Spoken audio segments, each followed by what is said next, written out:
Hello, welcome to Rajeshri Chavan classes. Today I am going to start a lesson of history. This is the fourth lesson, freedom struggle of 1857. तो 1857 में freedom struggle जो हुआ था उसका पूरा information हमें इस लेसन में दिया हुआ है. तो विल सी दैट. तो ये अराउंड देखो अपना इंडिपेंडेंट कब हुआ है 1947 में 1947 और ये है 1857. तो 90 इयर्स बिफोर का ये पूरा हिस्ट्री है इसमें.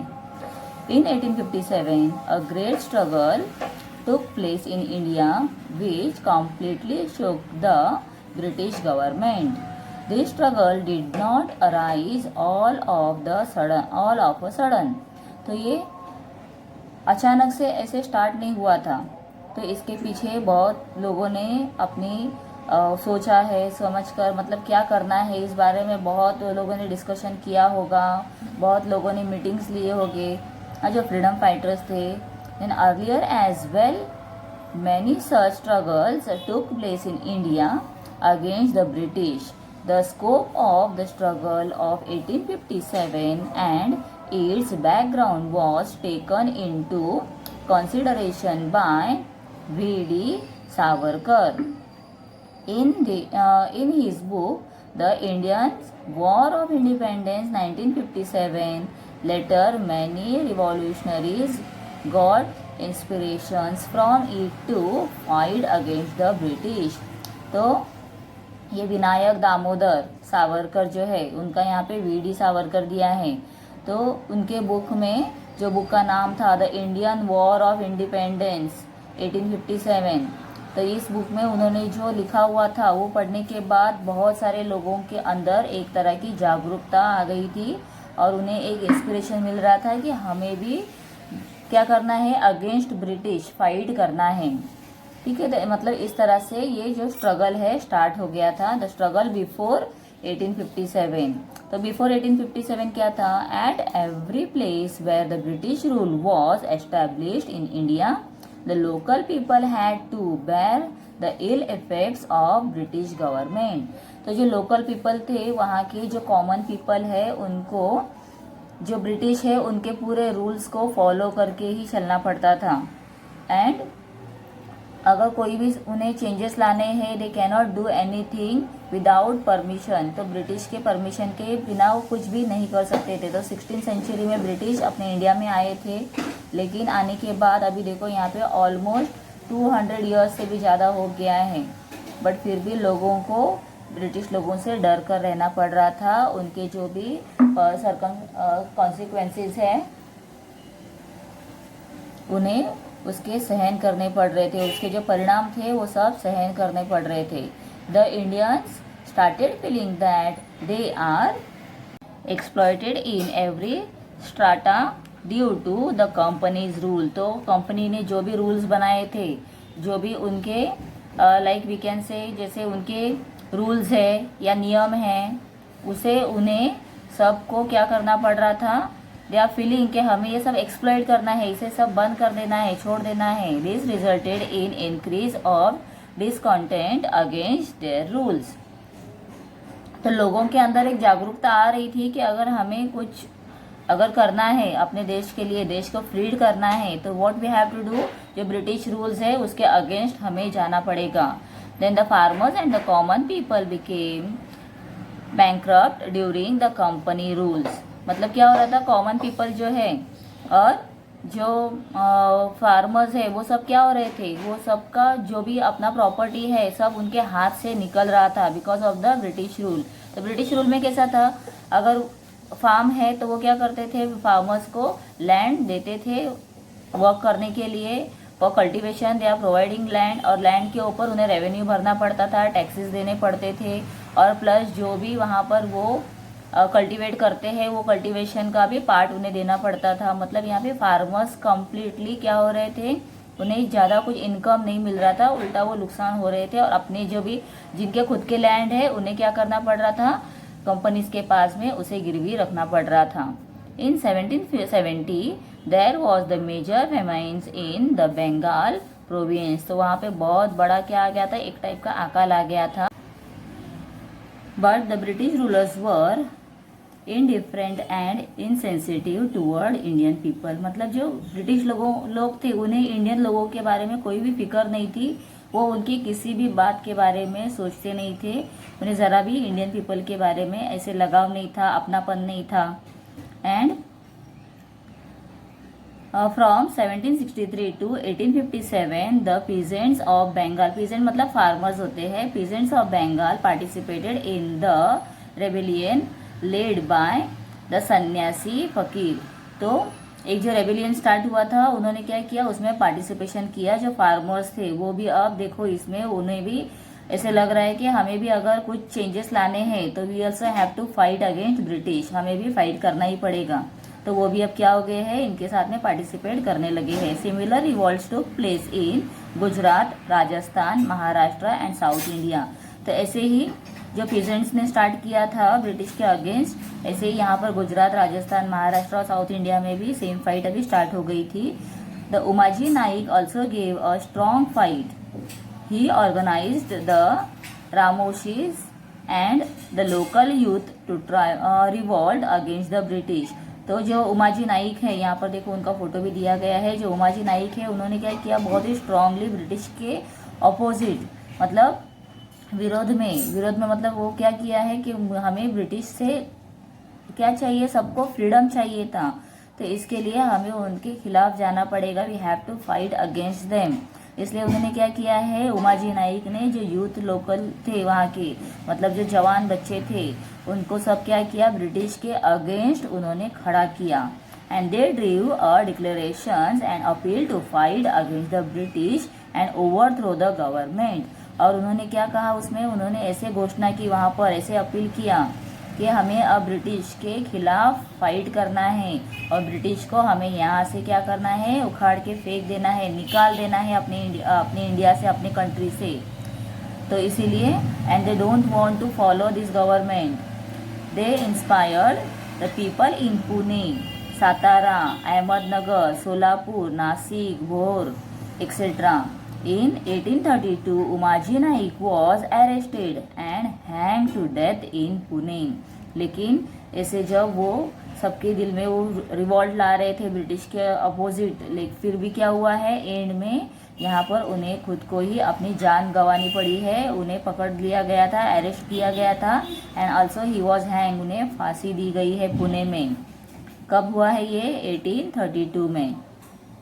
The Indian tribes and forest communities also challenged the British rule. अभी यहाँ पर जो इंडियन ट्राइब्स है, ट्राइब्स मतलब क्या होता है, जो लोग कहाँ रहते हैं, जो लोग बहुत जंगल के अंदर रहते हैं, जहाँ पर फॉरेस्ट में या ऐसे आदिवासी के ट्राइब्स होते हैं, वो टाइप में अलग अलग बहुत सारे ट्राइब्स अपने इंडिया में हैं। तो जो इंडियन ट्राइब्स जो है लोग वहाँ, और फॉरेस्ट में रहने वाले लोग, फॉरेस्ट कम्युनिटीज़, जो फॉरेस्ट के बहुत सारी अलग अलग जातियां हैं रहने वाली अंदर, तो ऐसे लोगों ने भी क्या किया है, अब ब्रिटिश के खिलाफ चैलेंज किया है। Their livelihood was dependent on forest resources, और उनका रोज का रहना खाना पीना ये सब किस पे डिपेंड था, तो वो फॉरेस्ट के ऊपर ही डिपेंड था। The British laws put restrictions on it, अभी ब्रिटिश लॉ ने इसके ऊपर भी पूरी तरह से रिस्ट्रिक्शंस लाया है। Consequently, the Bihar Kollam area of Chota Nagpur, Gonds of Orissa, then the Santals of Bihar fought against the British। तो ये डिफरेंट यहाँ पे जो ट्राइब्स दिए, कम्युनिटीज़ के नाम बताए हैं, तो ये सब क्या है, ब्रिटिश के अपोजिट फाइट करने के लिए रेडी हो गए थे। Then Godkaris from the Kolhapur and the Phond Sawant from Konkan. तो कोंकण जो अपना महाराष्ट्र के, अगर आप वेस्ट में देखोगे तो कोंकण है पूरा, तो वहाँ के लोगों ने भी, मतलब ये सब कहाँ के लोग हैं, जो फॉरेस्ट में रहने वाले हैं, ट्राइब्स में रहने वाले वो लोग हैं, उन्होंने भी ब्रिटिश के अपोजिट अब चैलेंज स्टार्ट कर दिया था, फाइट स्टार्ट कर दिया था। Then they also challenge the British before 1857 some zamindar and royal class from different territories rebels against the British. और कुछ ज़मींदार है या कोई रॉयल फैमिली से है, रॉयल क्लास मतलब जो हायर फैमिली से होते हैं, ये सब लोगों ने भी अब पहचान लिया था कि ब्रिटिश लोग क्या कर रहे हैं, सिर्फ अपना फ़ायदा देख रहे हैं, वो अपने आप को ही बहुत आगे लेकर जा रहे हैं, ना कि वो इंडियन लोगों को आगे जाने के लिए कुछ सपोर्ट कर रहे हैं। They are taking only the advantages of the people, वो लोगों का सिर्फ फ़ायदा ले रहे थे, सिर्फ अपनी कंपनी को आगे बढ़ाने के लिए। In the army of East India Company there were many Indians sipahi, तो जिसे हम सिपाही कहते हैं हिंदी में, यहाँ पर इंग्लिश में भी उसे सिपाही ही कहा जाता है। तो बहुत सारे इंडियन सिपाही वहाँ पर मौजूद थे, क्योंकि लोगों को काम नहीं मिलता था। अब फार्मिंग भी सब नहीं कर पा रहे थे, क्योंकि बहुत सारा टैक्स देना पड़ रहा है, रेवेन्यू देना पड़ रहा है। तो इस वजह से क्या हो रहा था, और छोटे मोटे जो अपना हैंडवर्क करते हैं, घर पर बैठ के काम कर रहे थे, ऐसे लोगों का भी काम धंधा बंद हो गया था, क्योंकि ब्रिटिश जो है कंपनी क्या कर रही थी, यहाँ से इंडिया से जो गुड्स है, सामान है, यहाँ से रॉ मटेरियल लेकर जा रही थी इंग्लैंड में, वहाँ पर जाकर वो उसे फिनिश गुड बनाकर इंडिया में ला रही थी, और लोगों को बहुत ही सस्ते दामों में चीज़ें मिल रही थी। इसीलिए क्या हो रहा था, लोग उसे ज़्यादा परचेज कर रहे थे। तो ऐसे होके बहुत सारे इंडिया में लोग अब बेकार हो गए थे। They were ill treated by the company, और जो सिपाही थे इंडियन आर्मी में, ब्रिटिश ईस्ट इंडिया कंपनी की जो आर्मी थी उसमें जो इंडियन लोग थे, उन्हें बहुत ही बुरा बर्ताव किया जा रहा था। इल ट्रीटेड मतलब बहुत बुरा तरीके से उनसे बर्ताव किया जा रहा था, ट्रीटमेंट दिया जा रहा था। Their salary and the allowance were very less compare to the British soldier. तो ब्रिटिश सोल्जर्स के कंपेयर में अगर देखोगे तो इन्हें बहुत ही हर तरह से उनका जो सैलरी था वो भी कम था, उन्हें जो भी फैसिलिटीज़ थे वो भी सब कम मिल रहे थे। The in 1806 at the Vellore and in 1824 at the Gorakhpur the revolt took up a fierce form. तो अभी क्या हो गया था, इसके खिलाफ में भी अब सिपाही लोगों ने एक रिवॉल्ट स्टार्ट कर दिया। देखो मतलब क्या हो रहा था, हर बार ब्रिटिश लोगों का अत्याचार सहन करते करते लोग इतने थक गए थे, इंडियन पीपल इतने टायर्ड हो गए थे, थक गए थे, कि वो अब उसके खिलाफ अभी आवाज़ उठाना स्टार्ट कर रहे हैं। All these rebellions took place in their respective territories, मतलब कहाँ पर है, हम इंडिया में रह के कर रहे हैं, कहीं बाहर जाके तो हमें करना नहीं था, तो हम देश में हम कर रहे थे ये सब। They were local in nature and single handed the British forcibly broke down the revolt. तो ब्रिटिश क्या कर रहे थे, फोर्सफुली ये सब लोगों को, जो भी वो रिवॉल्ट कर रहे हैं, विद्रोह कर रहे थे, उसे ख़त्म करने के लिए करवा रहे थे। And the public unhappiness was the suppress but it did not vanish. लेकिन लोग क्या कर रहे थे, देखो यहाँ पर अभी बहुत लोग अनहैप्पी हो गए थे। Unhappiness was suppress but they did not vanish, मतलब वो पूरी तरह से ख़त्म नहीं हो रहा था। लोगों के दिल में जो ब्रिटिश के खिलाफ अब विद्रोह स्टार्ट हो गया है, रिवॉल्ट स्टार्ट हो गया है, वो अब ख़त्म नहीं हो रहा था। And this anger burst out in the freedom struggle of 1857।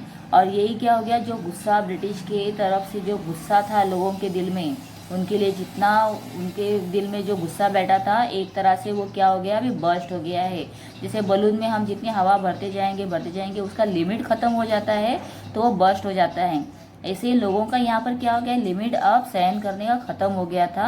And therefore they started freedom struggle of 1857 at various places the rebellions took place against the British. The discontent in the mind of diverse classes blowed out in the form of these struggles, and its outbreak was in the form of an armed rebellion.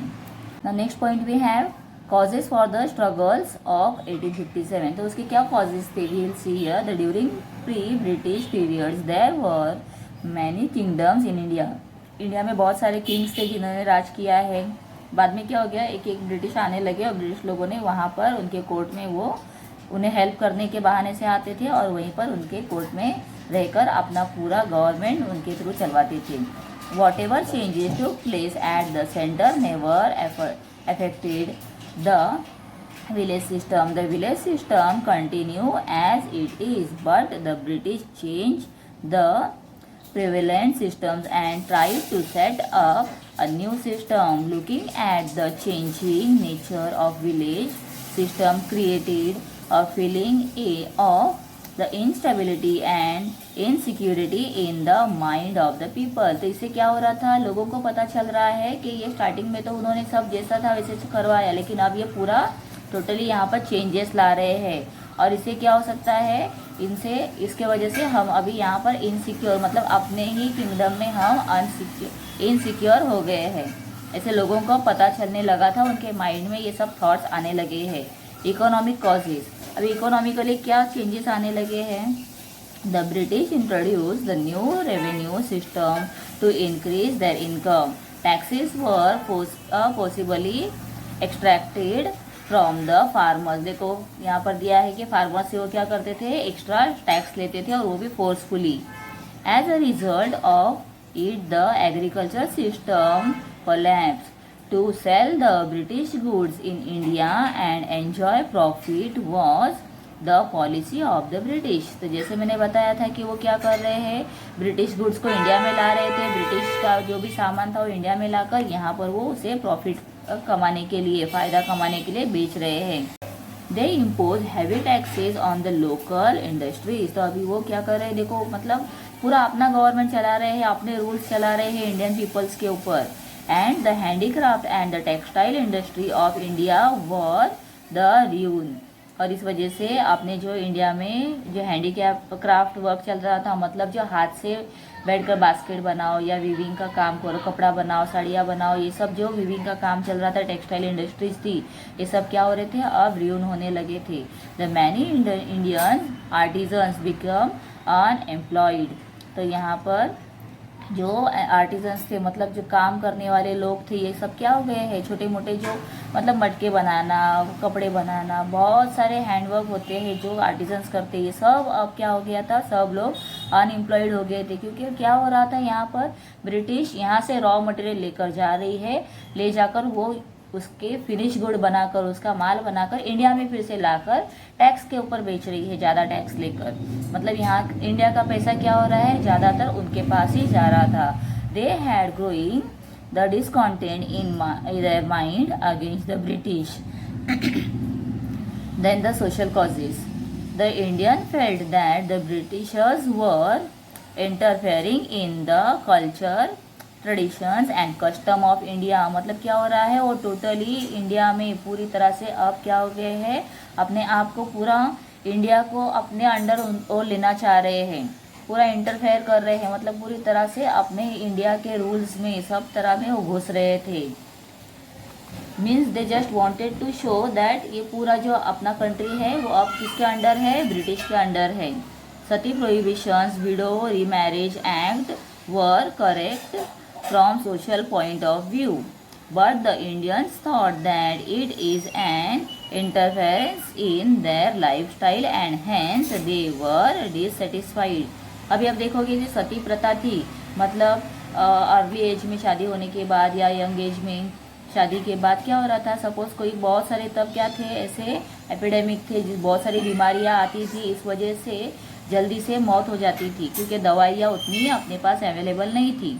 ऐसे वजह से क्या हो रहा था, जो husband है मर जाते हैं अर्ली एज में, तो जो लड़कियां थी उन्हें अपने पति के साथ में ही उसके चिता पे जला दिया जाता था, उसे सती प्रथा कहा जाता था।